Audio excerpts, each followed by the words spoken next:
Good evening once again. I am Stephanie Ruhle coming to you from New York City, and welcome to the Midweek Nightcap. On the 26th day of Donald Trump's war in Iran, White House Press Secretary Karoline Leavitt said the U.S. is very close to meeting its objectives there, though she did not lay out what those objectives actually are.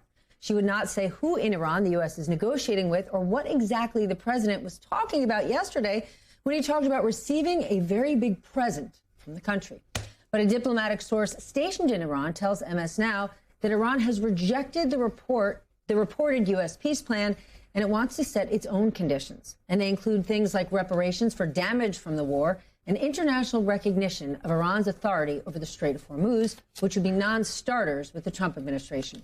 The New York Times reports Israel is actually ramping up its strikes on Iran while it still can. That is according to 4 separate people briefed on the matter. Meanwhile, a new poll from the Associated Press, and this is worrisome, shows 59% of Americans think the war in Iran has gone just too far. A new Pew survey also finds the majority of Americans disapprove of the president's handling of the conflict. And all American drivers, well, we continue to pay the price for this war. According to AAA, on average, regular gas is nearly $4 a gallon. That is up $1 from a month ago before the war started. And diesel, which our farmers are using, is up more than $1.50. That is a lot.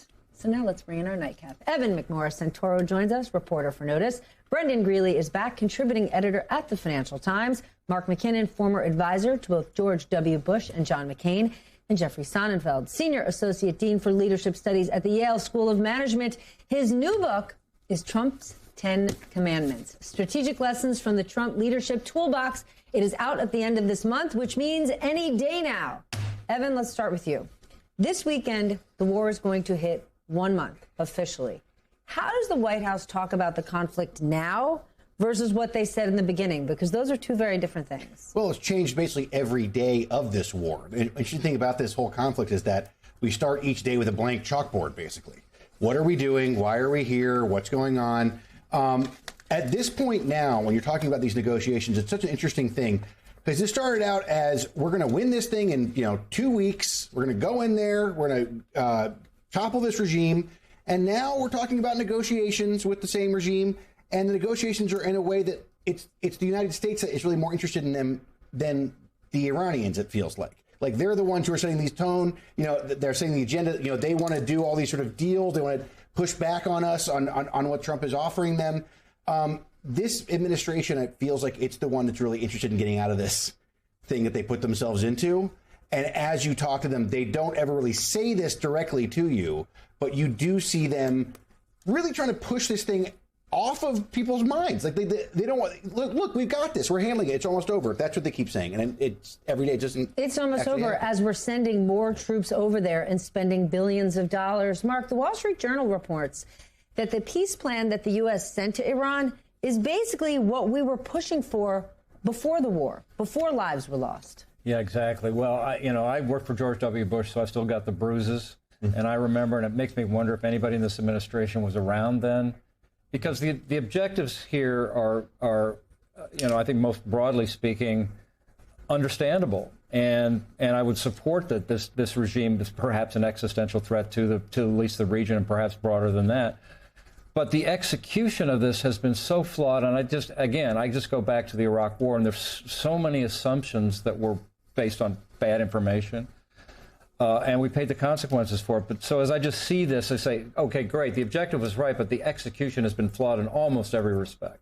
Jeffrey, you've known him for 25 years. You literally just wrote a book sort of on Trump's playbook. What do you make of his leadership style over the last 4 weeks, how he's approached this war? Well, you take away at least 3 lessons from the book. Glad you mentioned. Thanks. I'm happy to see everybody else has a copy. Wow, what a there you go. What a coincidence. Look at these endorsements. Extra stay on that endorsement is in Chapter 4. We talk about how he measures success. He is the most money-oriented president we've ever had. So he takes a look at the financial markets. And we have a piece coming out in Fortune tomorrow. As a money expert, Brendan, you can back this up. You could trade on what Trump's going to do. His bad news, Stephanie, it's always he's threatening. He has the ultimatums come out Friday night and Saturday at the close of the markets, sees what happens over the weekend in Europe overnight, and then Monday he corrects it. So we've had swings. It was up like 6% on Monday, 15 points on the WTI alone, $15 a barrel. but 6% on the markets overall. And like him, loathe him, or look away from him, he is the most consequential person alive today.